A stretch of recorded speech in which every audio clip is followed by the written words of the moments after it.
Damos comienzo a un nuevo programa, Servidores de Dios. Quien te habla es Manuel Cornejo. Estaré compartiendo la palabra de Dios y lo haré de una manera expositiva, versículo a versículo. Y en esta ocasión será en Efesios, capítulo 3 y versículo 19, donde nos dice: y de conocer el amor de Cristo, que excede a todo conocimiento, para que seáis llenos de toda la plenitud de Dios. Lo que parece a primera vista una contradicción de términos, Pablo habla de conocer el amor de Cristo que excede a todo conocimiento. Conocer el amor de Cristo nos lleva mucho más allá del conocimiento humano, porque proviene de una fuente de grandeza infinita. Pablo no está hablando aquí de conocer el amor que debemos tener por Cristo, sino del amor de Cristo, su propio amor que Él debe colocar en nuestros corazones antes de que podamos amarle o amar a otros. Los cristianos tenemos el mandato de amar, y lo tenemos porque recibimos amor en gran medida. Dios siempre da antes de demandar cualquier cosa a cambio, y el amor es uno de los mayores dones de Cristo a su Iglesia. Por ejemplo, en todo el contexto del Evangelio de Juan, los capítulos 14 al 16, Jesús promete dar amor, gozo, paz, poder y consuelo sin medida a quienes le pertenecen a Él. Pero sin embargo, el mundo no puede comprender el gran amor de Cristo que Él da porque no puede entender tampoco a Cristo. El amor mundano está basado en la atracción y por ende solo dura mientras subsista la atracción y nada más. Pero sin embargo, el amor de Cristo está basado en su propia naturaleza y por lo tanto dura para siempre. El amor del mundo dura hasta que es ofendido o repudiado. Pero por otro lado, el amor de Cristo perdura a pesar de todas las ofensas y a pesar de todos los repudios. El amor mundano ama por lo que puede obtener a cambio. Sin embargo, el amor de Cristo ama por todo lo que puede dar. Lo que es incomprensible para el mundo debe ser, por otro lado, la manera normal de vivir para los hijos y las hijas de Dios. Sigue diciendo, para que seáis llenos de toda la plenitud de Dios. El fortalecimiento interno del Espíritu Santo conduce a que Cristo habite en cada uno de los creyentes, lo cual lleva a un amor abundante y esto a su vez a la plenitud de Dios en nosotros. Ser lleno de la plenitud de Dios es sin duda algo incomprensible, aún incluso para los hijos y las hijas de Dios. Es increíble y también indescriptible. Para nosotros que vivimos de este lado del cielo, no existe manera de escrutar esta verdad. Lo único que podemos hacer es creerlas por la fe y alabar a Dios por ello. Tan siquiera, para empezar a captar la magnitud de esa verdad, debemos pensar en todos los atributos y características de Dios. Debemos pensar en su poder, en su majestad, en su sabiduría, en su amor, en su misericordia, en su paciencia, en su bondad y todas las demás cosas que Dios es y hace. Nótese que Pablo no está aquí exagerando. Se ve con claridad en el hecho de que en esta carta menciona en repetidas ocasiones la plenitud de las bendiciones de Dios para aquellos que le pertenecen por medio de Cristo Jesús. El apóstol Pablo no dice con respecto a Cristo que la Iglesia es su cuerpo, la plenitud de aquel que todo lo llena en todo, como dice Efesios capítulo 1 y versículo 23. Nos dice que el que descendió es el mismo que también subió por encima de todos los cielos para llenarlo todo, como así nos dice Efesios capítulo 4 y versículo 10. También nos dice la palabra de Dios que Dios quiere que todos los creyentes sean llenos del Espíritu. Efesios capítulo 5 y versículo 18. La palabra griega plero significa hacer lleno o llenar, hasta lo máximo, y se emplea muchas veces en el Nuevo Testamento. Alude a un dominio total. Una persona, por ejemplo, llena de cólera, está totalmente dominada por el odio. Pero una persona llena de felicidad está totalmente dominada por el gozo. Estar lleno de toda la plenitud de Dios significa totalmente estar dominados por Él, sin alguna cosa reservada para el ego o cualquier parte del viejo hombre o la vieja mujer. Así que, por definición, ser lleno de Dios equivale a vaciarse del ego. No consiste en tener mucho de Dios y un poco de ego, sino todo de Dios y nada de ego. Este es un tema recurrente aquí en la carta a los Efesios, ya que aquí Pablo habla acerca de la plenitud de Dios, como nos dice en Efesios capítulo 4 y versículo 3, de la plenitud de Cristo, y en Efesios capítulo 5 y versículo 18 nos habla y nos dice de la llenura o plenitud del Espíritu. ¡Qué Dios tan maravilloso! Quien nos ama tanto que no descansará hasta que seamos por completo semejantes a Él. Tan solo podemos aceptar y cantar juntos, como lo hacía David, como podemos apreciar en el Antiguo Testamento, en el segundo libro de Samuel, capítulo 22 y los versículos 2 al 3, donde dijo, Jehová es mi roca y mi fortaleza y mi libertador, Dios mío, fortaleza mía, en Él confiaré, mi escudo y el fuerte de mi salvación, mi alto refugio, salvador mío, de violencia me librates.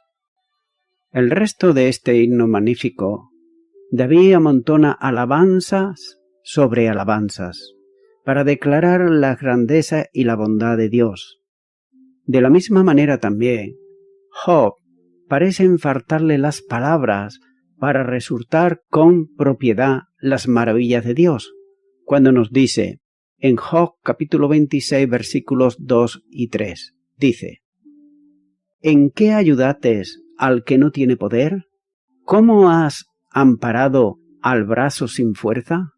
¿En qué aconsejates al que no tiene ciencia y qué plenitud de inteligencia has dado a conocer? Hay que considerar que desde nuestra perspectiva humana y terrenal nunca podemos ver más que los bordes de sus caminos. No es de sorprenderse que David dijera a Dios que no quedaría satisfecho hasta que despertara a tu semejanza, como dice el Salmo 17, versículo 15. Solo entonces conoceremos a plenitud. La primera carta a los Corintios, capítulo 3 y versículo 12, dice, Ahora vemos por espejo, oscuramente, mas entonces veremos cara a cara. Ahora conozco en parte, pero entonces conoceré como fui conocido. Continúa ahora con el versículo 20, donde dice, Y a aquel que es poderoso para hacer todas las cosas mucho más abundantemente de lo que pedimos o entendemos, según el poder que actúa en nosotros. Aquí de inmediato se percibe claramente que esta dosología no solo es la conclusión adecuada a la oración, sino también una expresión de gratitud y alabanza muy apropiada por todas las bendiciones tan generosamente demandadas sobre la Iglesia, según se ha escrito en todo el contenido procedente de esta carta. Además, es la forma en la que Pablo acostumbra a dar a conocer su propia firme convicción de que, aunque en su oración ha pedido mucho, Dios es capaz de concederle aún muchísimo más. Al llegar a este punto, el apóstol Pablo, habiéndose deleitado en superlativos, habla con mucha firmeza. Literalmente está diciendo: ahora a Él, esto es, al Dios Trino, que es capaz de hacer todo en forma superabundante, más allá de lo que podamos pedir o imaginar, o pensar o concebir, etc. A fin de apreciar enteramente lo que en estas palabras se implica, se hace necesario observar que el razonamiento de Pablo ha tomado los siguientes pasos. Primero, Dios es poderoso para hacer todo lo que le pedimos. Segundo, Él es capaz de hacer lo que no nos atrevamos a pedir, sino meramente imaginar. Tercero, puede hacer más que esto. Cuarto, mucho más. Y quinto, muchísimo más.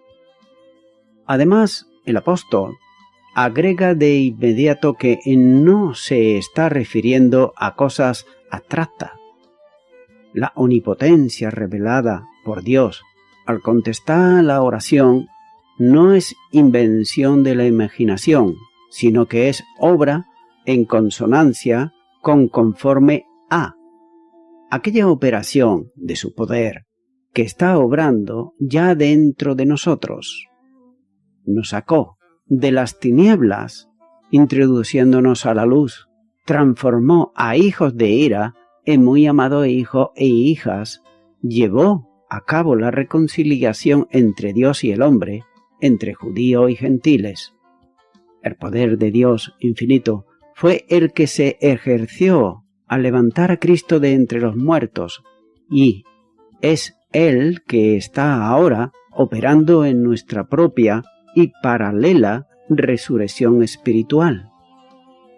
Continuará con el versículo 21, el último ya de este capítulo 3 de Efesios, donde dice: a Él sea la gloria en la Iglesia en Cristo Jesús, por todas las edades, por los siglos de los siglos. Amén. Por tanto, a aquel que no necesita esforzarse extremadamente para cumplir nuestros deseos, sino que lo hace fácilmente, como dice aquí, sea la gloria en la Iglesia y en Cristo Jesús.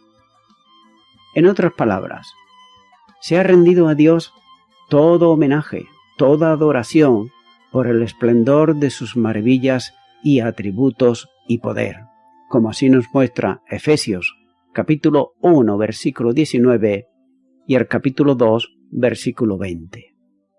Sabiduría, Efesios capítulo 3 y versículo 10. Misericordia, Efesios capítulo 2 versículo 4. Amor, Efesios capítulo 2 y versículo 4. Gracia, Efesios capítulo 2 versículo 5 al 8, etc. Manifestados en la Iglesia, que es su cuerpo, y en Cristo Jesús, su eminente cabeza. El ardiente deseo del apóstol es que la alabanza perdure por todas las generaciones. La palabra, generaciones o edades, además de otros significados, posee dos connotaciones especiales, que deben ser consideradas en la relación presente. La primera, la suma total de los contemporáneos, la duración de sus vidas en la tierra, vale decir el tiempo que transcurre entre el nacimiento de los padres y de los hijos. En el caso presente, y como en el versículo 5 y más arriba, se refiere a este último sentido cronológico, puesto que en la frase por todas las edades recibe el refuerzo de por los siglos de los siglos.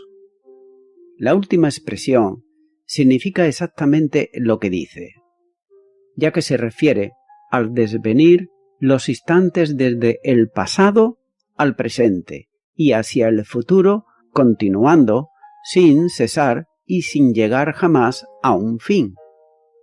John Scott comenta sobre esto cuando él dice: la oración de Pablo se relaciona con el cumplimiento de su visión de la nueva sociedad de amor. Pide que sus miembros puedan ser fortalecidos para amar y conocer el amor de Cristo, aunque esto excede a todo conocimiento.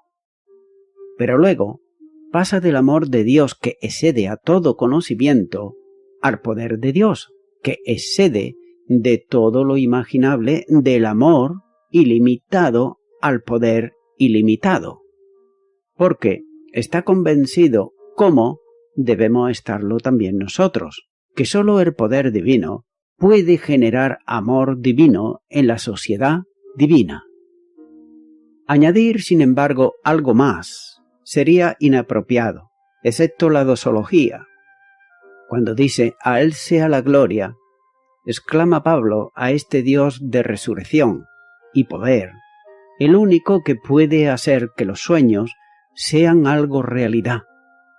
El poder viene de Él, la gloria debe ser, por tanto, para Él. Y a Él sea la gloria en la Iglesia y en Cristo Jesús, en el cuerpo y en la cabeza, en la novia y en el novio, en la comunidad de paz y en el pacificador, por todas las edades, en la historia, por los siglos de los siglos, en la eternidad. Amén.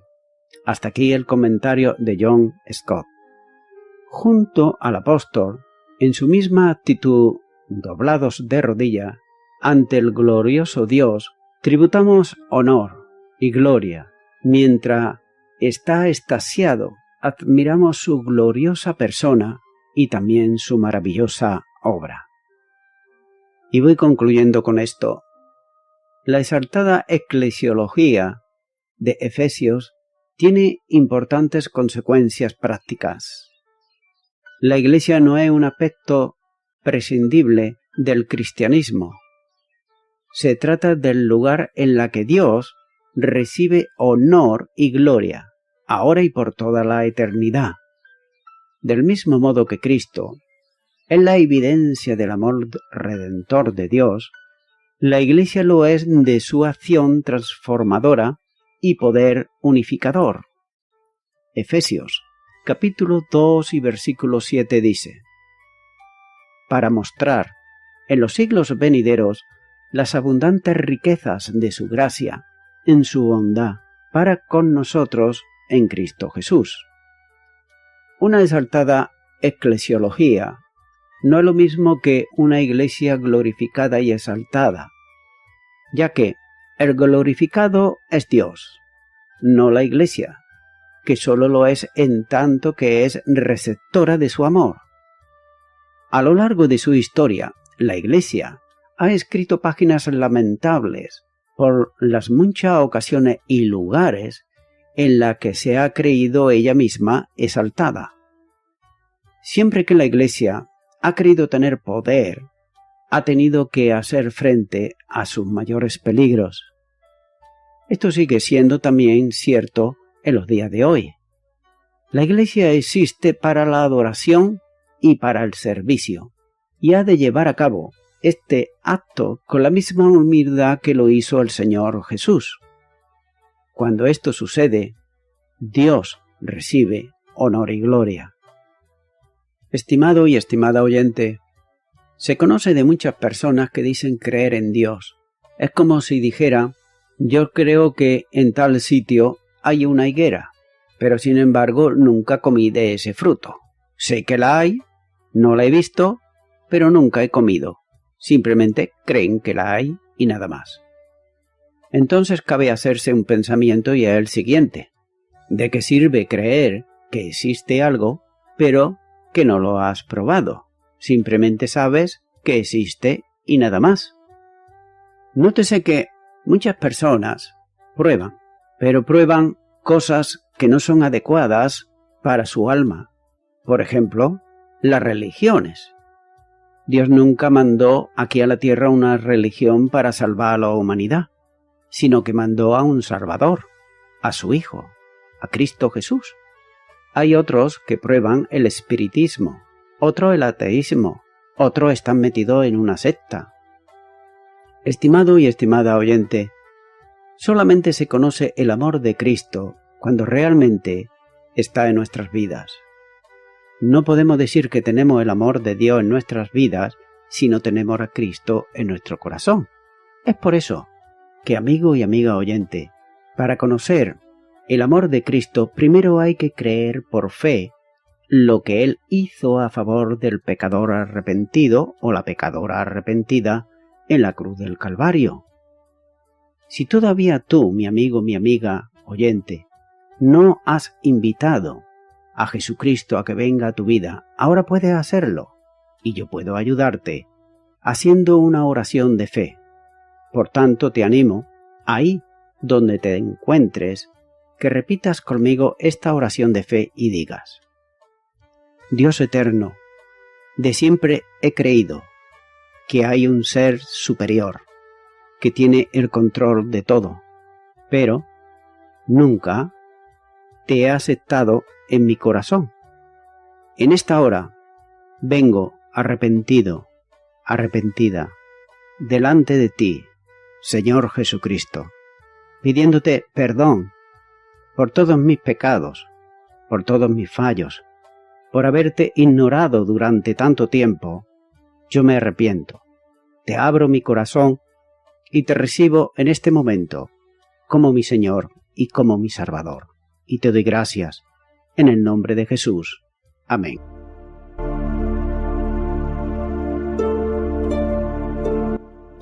Amigo y amiga oyente, si tú has hecho esta oración de corazón, te recomiendo que comiences a orar a Dios, en primer lugar, en el nombre del Señor Jesucristo.